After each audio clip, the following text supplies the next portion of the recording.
என்ன பண்றதுன்னு புரியல. அந்த பணக்காரன், அந்த படிச்சவன், அந்த அந்த கரடிவாரி பள்ளி அப்படின்னு நம்ம சொல்றான் இல்லையா, அந்த இடத்துல அந்த ஊருக்கு போறான், அந்த அவன் உட்காந்துருக்கான், அந்த பரிசல்ல உட்காந்துட்டான், இப்படி அவன் சொல்றான், டே பார்த்து ஓட்டுறான். அவன் சொல்றான், என்ன என்ன என்ன என்ன சமயம், ஏன் சமயம், என்ன பயப்படுற. அவன் சொல்றான், டே எனக்கு நீச்சல் தெரியாதுடா. என்ன சொல்றான்? நீச்சல் தெரியாது. அவன் சொன்னா, என்ன சாமி நீ பெரிய பெரிய படிப்பெல்லாம் படிச்சிருப்ப, பெரிய உனக்கு ஆஸ்தி இருக்குது, கோடிக்கணக்குது, எல்லாம் என்ன, ஒரு நீச்சல் நீ கத்துக்கலையா?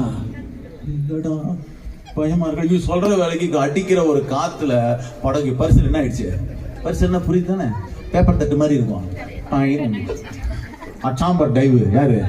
நம்மாளு அந்த கோமனம் கட்டி இருக்குவேன். சாயனாடி உள்ள போனான். என்ன வத்திர எல்லாம் கத்துக்கினேன், 100% இருக்குதுன்னு சொன்னேன், நீ எனக்கு ஒன்னும் இல்லைன்னு சொன்ன, நான் வீட்டுக்கு ஜம்முன்னு போயிட போறேன். நான் ஜம்முன்னு போயிட போறேன். நான் வாத்தியார நீ என்ன பண்ண போற? என் சாமி நீ என்ன பண்ண போற? சொல்றான், காப்பாத்துறேன். உன்ன நான் காப்பாத்தினா என்ன காப்பாற்ற முடியும் சாமி? நான் போறேன், நான் வீட்டுக்கு போகணும். நான் நீச்சல் தெரிஞ்சா நீ வந்திருக்கணும், நீ கத்துக்கல, நான் என்ன பண்ண முடியும்? போச்சா எல்லாம் போச்சா. மார்க்ஸ் வார்த்தை 8:36 என்ன சொல்லுது? மார்க் 8:36 என்ன சொல்லுது? ஒருவன் இந்த உலகத்தை எல்லாம் சம்பாதிச்சிருந்தாலும்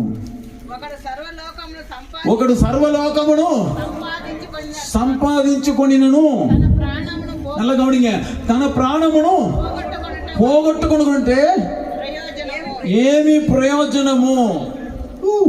நல்ல கவனிங்க, இவ்வளவுதான் மேட்டர். இன்னைக்கு நீ பெரிய பெரிய படிப்பு படிக்கலாம், நீ ஞானத்தை சம்பாதிச்சுக்கலாம், நான் அப்படி நான் இப்படி, எனக்கு 10 வீடு இருக்குது, எனக்கு பிளாட்டுங்க இருக்குது, எனக்கு அது இருக்குது, நீ என்ன வேணா சொல்ல, கோடி கணக்கில் என்ன சொல்றான், ஒன்றும் நடக்காது. ஹாலிவுட்டே அங்கே எரிஞ்சு போச்சுங்க. ப்ரொடியூசர்லாம் நடுத்தரில் வந்து நின்று போயிட்டான். அமெரிக்கால ட்ரம்ப் இப்பதானே பதவி ஏற்றாரு, அவருக்கு உடம்பெல்லாம் வேர்த்து போச்சு. இப்ப என்ன பண்ண போறாரு? ஒரு நெருப்பை அணைக்க முடியலை, அமெரிக்கா தேசம் இன்னைக்கு அப்படியே உட்கார்ந்து அப்படியே பேனிக்ல இருக்காங்க. இந்த நெருப்பு, இது போல நெருப்பு அணைக்க முடியாத ஒரு நிலைமை. யோசிச்சு பாருங்க, யாரு காப்பாத்துறது? அப்ப நல்ல கவனிங்க, கர்த்தராக இயேசு கிறிஸ்து இன்னைக்கு ராத்திரி நம்மளோட ஆண்டவர் பேசுகிறார் யோசுவாவின் மூலமாக.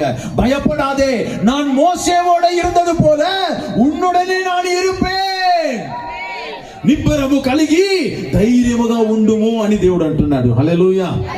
யோசுவா 1:6 வசனம், யோசுவா 1:7 வசனம், யோசுவா 1:9 வசனம், யோசுவா 1:19 வசனத்துல வாசி பாத்தீங்கன்னா, నీవు నిబ్బరము కలిగి ధైర్యం తెచ్చుకొనుము, నీవు నిబ్బరము కలిగి ధైర్యముగా ఉండుము சொல்றாரா இல்லையா? இந்த வசனத்தை ரிப்பீட் பண்ணியே சொல்றாரு பாருங்க. ஏன்னா யோசுவாவுக்கு என்ன இருக்குது? பயம். பயப்படுறோம். எனக்கு வேணாம், வேற யாரையாவது நீ வச்சுக்கிட்டு நீ நடத்தி இந்த ஜனங்களை, ஐயோ எனக்கு வேணாம், நான் ஏதோ இந்த கூட்டமா நான் போயிடுறேன். இல்லடா, நீ தான் நடத்தணும். அந்த கேப்பபிலிட்டி உனக்கு இருக்கு. மோசேக்கு அப்புறமா நீ தான் லீடர். நான் சொல்றேன், மோசேவோட நான் இருந்தது போல உன் குடும்பம் இருப்பேன். ஹல்லேலூயா. இப்ப நீங்க சொல்லுங்க, 2024 வருஷத்துல ஆண்டவர் நம்ம கூட இருந்தாரு தானே?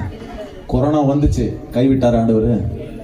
ஆண்டவர் காப்பாற்றிட்டானே. லாக்டவுன்லாம் வந்துச்சு, வீட்டிலலாம் நம்ம உடங்கிட்டோம், சானிடைசர்லாம் போட்டுட்டு உட்காந்துருந்தோம், பயந்துகிட்டு இருந்தோம். எவ்வளவோ ஊழியக்காரன் கூட இருந்தாங்க. ஞாபகம் தெரியுதானே உங்களுக்கு? செலிபிரிட்டிஸ் எல்லாம் இறந்துட்டான். மறந்துடாதீங்க, எஸ்பி பாலசுப்ரமணியம் இறந்துட்டாரு. நல்லா பாடுற ஒரு பாட்டுக்காரன் தான். காப்பாற்ற முடியலையே. பெரிய பெரிய ஆளுங்க இங்கிலாந்து தேசத்துலாம் பணக்காரனுங்க செத்து விட்டு உண்டானுங்க, அப்படியே டெட் பாடி எல்லாம் அப்படி தூக்கி போட்டாங்க. பணம் சம்பாதிச்சு வச்சவெல்லாம் மாடி மேல இருந்து பணத்தை விசிறி அடிச்சானுங்க. பறந்து வந்து ரோடு மேல விழுவும் போது அதை எடுக்கிறது கூட ஆளுங்க இல்ல. ஏன்னா நான் சேர்த்து வச்ச பணம் என் உயிரை காப்பாத்துமா அப்படின்னு சொல்லி தூக்கி போட்டான் எல்லாமே. இதெல்லாம் வீடியோல நம்ம பார்த்தோம், பயந்துட்டோம். உலகம் என்ன நடக்குது அப்படின்னு. ஆனா ஆண்டவர் நம்மளை கைவிடுங்க. தைரியமா இருங்க. நீங்க தைரியமா இருங்க, பயப்படாதீங்க. பயந்தா ஒண்ணும் வேலைக்கு ஆகாது, பயந்தா விசுவாசம் வராது. தைரியமா இருந்தா தான் விசுவாசம் நமக்குள்ளே உண்டாகும். அல்லேலூயா. கர்த்தர் மேல தைரியம், கர்த்தர் மேல நம்ம தம்பி நீங்க ரொம்ப சத்தம் போடுறீங்க. ஹலோ ரொம்ப சத்தம் போடக்கூடாது. நீங்க துதிக்கிறீங்க, சந்தோஷம் தான். ஆனா அது ரொம்ப ஒரு மாதிரியா இருக்குது. அது என்ன புரியுதுங்களா? கொஞ்சம் அடக்கமா இருக்கணும். நான் இன்னொரு கதையை நான் சொல்றேன், சரியா? கேக்குறீங்களா? ஓகே. என்ன பேரு? வருண் தேஜ். உன் பேர் சுகாஷ். நல்ல குட் பாய். நீ உனக்கு very good very good very good. நான் ஒரு கணக்கு சொல்றேன், அப்ப நீங்க எல்லாம் கவனிக்கணும். கத்தக்கூடாது, ஓவரா சவுண்ட் போடக்கூடாது. நான் முடிச்சிடறேன் சீக்கிரமா. கர்த்தருக்கு ஸ்தோத்திரம். ஹல்லேலூயா. இப்ப நல்லா கவனிங்க. சவுண்ட் வரக்கூடாது. சொல்லுங்க, அல்லேலூயா சொல்லுங்க. மெல்லமா சொல்லுங்க. உங்க சவுண்ட் போதும். உங்க உற்சாகத்தை நான் பாராட்டுறேன்.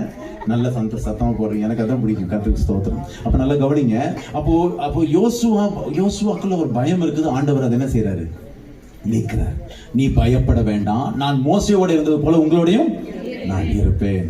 அப்ப ரெண்டாவது ஆண்டவர் என்ன சொல்றாருன்னா, அந்த ஆண்டவர் சொல்றாரு, நீ இந்த ஜனங்களை கூட்டிக்கிட்டு போகும்போது யாரோடையும் காம்ப்ரமைஸ் ஆகக்கூடாது. யாரோட என்ன செய்யக்கூடாது? காம்ப்ரமைஸ். புரியுதா? காம்ப்ரமைஸ்னா 7வது வசனம் வாசிங்க, தெலுங்குல வாசிங்க. குடிக்கு காணி ఎడముకు గాని అయితే నిబ్బరము కలిగి జాగ్రత్త పడుడి బహు ధైర్యముగా ఉండుడి. నా సేవకుడైన మోషే. நீங்க எந்த వచనం వాసిக்கிறீங்க? ఓకే. నా సేవకుడైన మోషే నీకు ఆజ్ఞాపించిన ధర్మశాస్త్రం అంతటి చొప్పున చేయవలెను.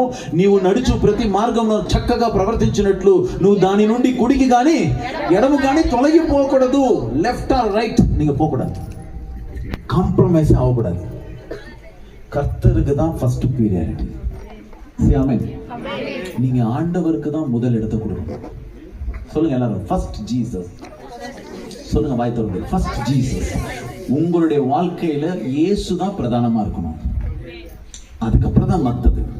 Family, children, etcetera etcetera, business, etcetera etcetera, job, etcetera etcetera, friends, இதெல்லாம் அதுக்கப்புறம் தான். ஃபர்ஸ்ட் பீரியாரிட்டி ஜீசஸ் தான். அப்போ இதை காம்ப்ரமைஸ் ஆகவே கூடாது. அதனால தான் யோசுவா சொல்றாரு, அந்த யோசுவா புஸ்தகம் 24ஆம் அதிகாரம் 15வது வசனம்.